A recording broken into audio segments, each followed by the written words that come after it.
Hello guys, welcome to Dhanshashi channel. ఈరోజు మా మమ్మీది డాడీది anniversary day. వాళ్ళ కోసం చాక్లెట్ కూల్ కేక్ ఎలా చేశానో చూద్దాం రండి.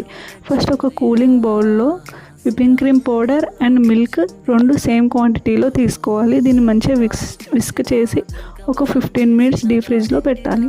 నెక్స్ట్ 15 మినిట్స్ తర్వాత దీంట్లో వెనిలా ఎసెన్స్ వేసి మంచిగా విస్క్ చేయాలి.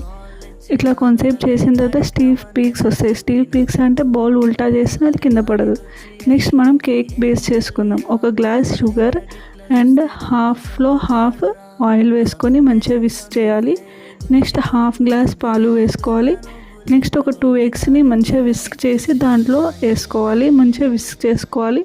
నెక్స్ట్ ఒక జాలి పెట్టి దాంట్లో గ్లాస్ మైదా, హాఫ్లో half cocoa powder, 1 tablespoon baking powder, half tablespoon baking soda, pinch salt వేసి మంచిగా మిక్స్ చేసుకోవాలి కట్ అండ్ ఫోల్డ్ మెథడ్లో. నెక్స్ట్ వెనీలా ఎసెన్స్ వేసి మంచిగా